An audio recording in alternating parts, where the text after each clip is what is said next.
the office of Attorney Victor Angelo Tantoco. He's a managing partner of Tantoco and Tantoco Law Offices. And we're here today to discuss about the passing of the House Bill, Philippine Corporate Reform Act of 2006. Now, our first question is, what is your position here in the company? Well, what I actually have is not a company but rather a partnership. It's actually a law partnership between me and my father. So I put up a firm. I called my dad if he wants to be a partner. So I'm the managing partner of this law firm, which handles a lot of retainership on a lot of corporate clients. Very good. What's now going to the bill? What is your understanding of that particular bill? My understanding of this particular bill, which I think has not yet passed, it's still a House bill number, so I think it's still being tackled in Congress, is that it's a move by Congress to regulate and to make sure that companies that are imbued with public interest are monitored. Because we have so many companies which are publicly listed, and the problem with this is people tend to invest, and if it is not regulated, if it is not checked by any department of the government, people would invest in companies that are not safe. Say for example, you've heard of the pyramiding scam. These are companies that were registered with the SEC. So these are legitimate companies that are existing. And they are publicly listed, some of them, and people tend to invest, and they lost millions because it is not closely regulated by the government.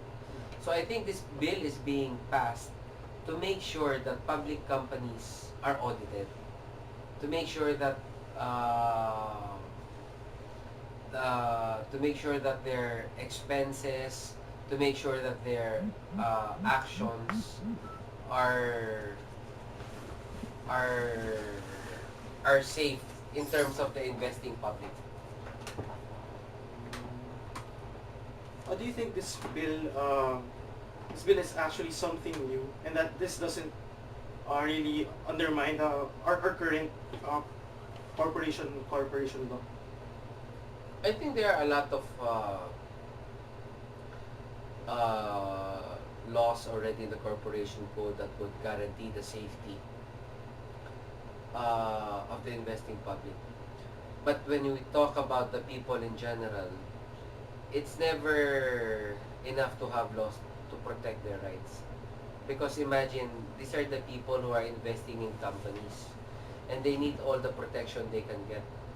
So I think that the government is on the right track in pursuing and making sure that this law is implemented. And we're gonna ask about your own opinion about the bill and whether you disagree or agree with this bill in general. I generally agree with the bill. It puts a lot of restrictions on public companies. Uh, um, there is a particular body that should be accredited. A particular auditing company should be accredited by a board, which means the implementation of auditing these publicly listed companies or the issuer companies which are registered with the SEC is closely monitored. Because you've heard so much news left and right regarding company, because it's very easy to make a company. You go to the SEC, you get an application, in a matter of 1 week you already have a corporation. There are so many stocks that you can declare there, and then once it's listed with the SEC, it already has its legitimate existence.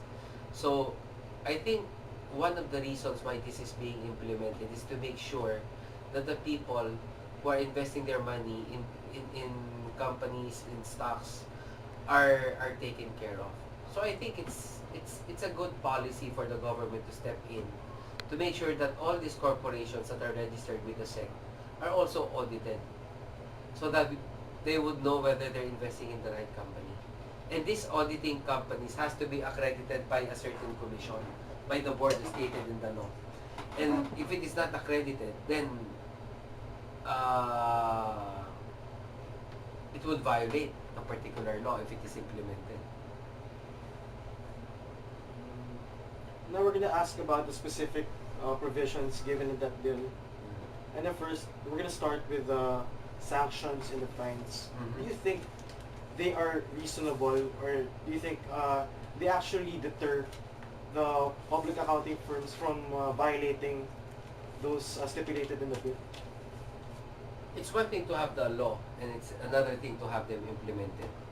If the law is there, sometimes the reason why we are so lax in this country is because it is not enforced. But if the law is there, and it provides sanctions and penalties, definitely it will deter all these auditing companies or all these auditing firms to make sure that they are doing everything according to the law. Because the penalties and the penalties provided for in the law and the sanctions will limit their right to continue their business. So once it is implemented correctly, and once they catch people who are violating this particular law, it is a perfect deterrent for accounting companies or accounting firms to make sure that they are following the law. Because the law may exist, but if it is not being implemented correctly, just like the traffic laws in the Philippines. The traffic laws in the Philippines exist, but a lot of people are not following it because it is not enforced. But if you enforce it right, then people will start to follow. So similar to the accounting firms. If you just follow the law implemented, then they will deter from doing any actions which is not beyond the scope of the law.